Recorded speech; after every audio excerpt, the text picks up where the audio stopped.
With chapter 2 of the Revelation, we begin our introduction to the seven churches to which this revelation is addressed. This is a very important part to remember. Oftentimes we skip over these early chapters to get to the meat, the images, the violence, the predictions. But we must keep in mind that a revelation in ancient times was addressed to a very particular audience, a person, a city, a place. In this case, it's 7 congregations, the 7 churches in Asia.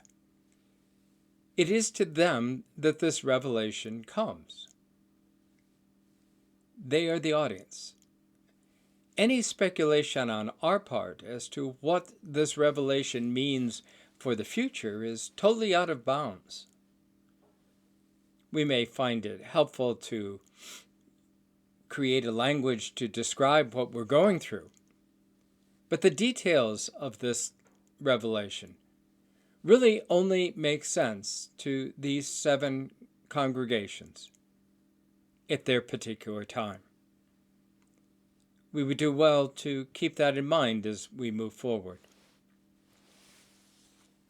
The 7 congregations are addressed by the revelation in much the same language as the Hebrew Scriptures' prophetic oracles to the nations were addressed.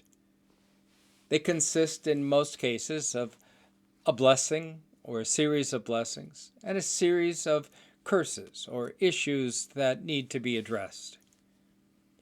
We will go through each of the 7 churches fairly slowly so that we get a sense of how they all fit together.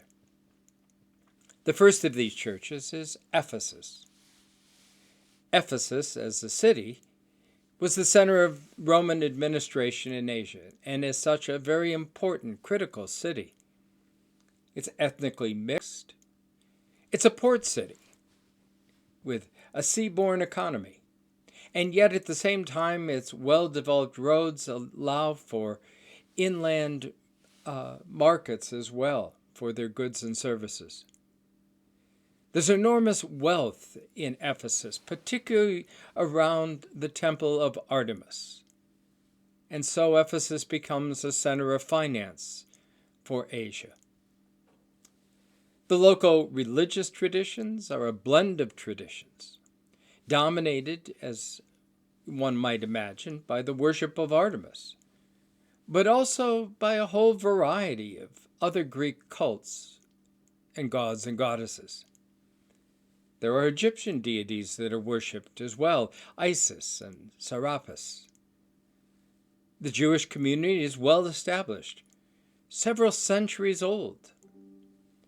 The Christian community, however, is only a newborn in comparison, probably originated in the mid-50s.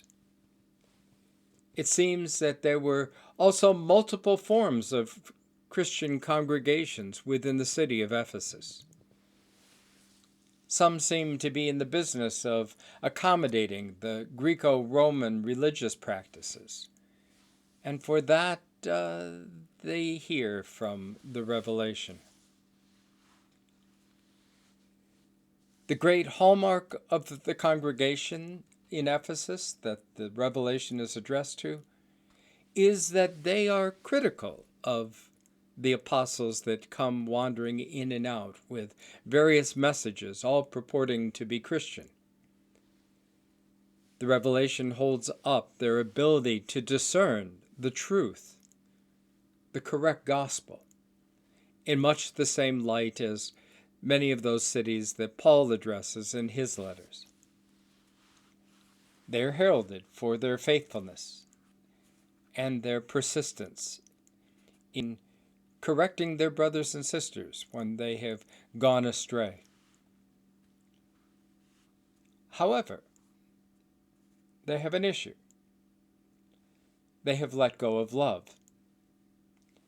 In an effort to crack down on dissidents, they have forgotten how to practice love.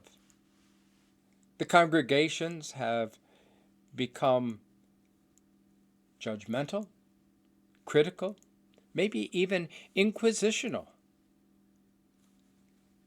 The revelation is clear. Repent, turn around, go back to doing the things that you used to do. Do the good works of love for your neighbor. Ease up on the judgment and the criticalness. Or else,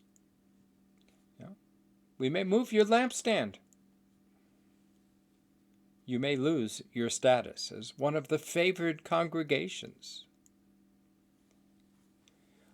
One of the issues for the church in Ephesus, one of those false messages, are the Nicolaitans. These are a brand of Christians, quote unquote, that think it is acceptable to eat the food that is offered to the Greek and Roman deities. This is an issue that Paul addresses in his letter. The whole notion of offerings to deities, or meat offered to deities, and eating that meat is something that's very foreign for us. If a meat offering was brought to the temple, it was consumed partially as an offering. The choice cuts went to the priests.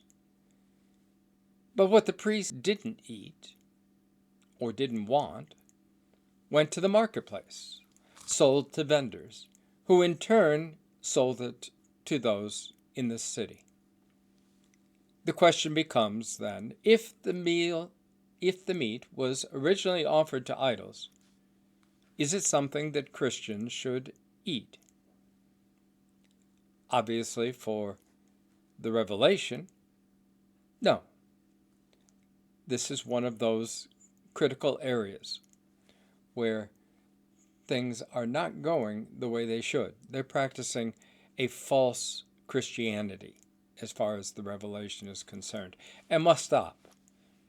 And for that, once again, the Ephesians are heralded as being right on target, cracking down on such nonsense. As we read these opening verses in chapter 2, what is it that caught your attention? What were the words, the phrases, the images? Were there things about this congregation in Ephesus that ring hauntingly familiar to your particular congregation or those around you? What might these lines be saying to us these days, both as individuals and as members of congregations, or as those who stand on the sideline and watch the churches around us? Next time, we'll delve into congregation number 2. Stay tuned.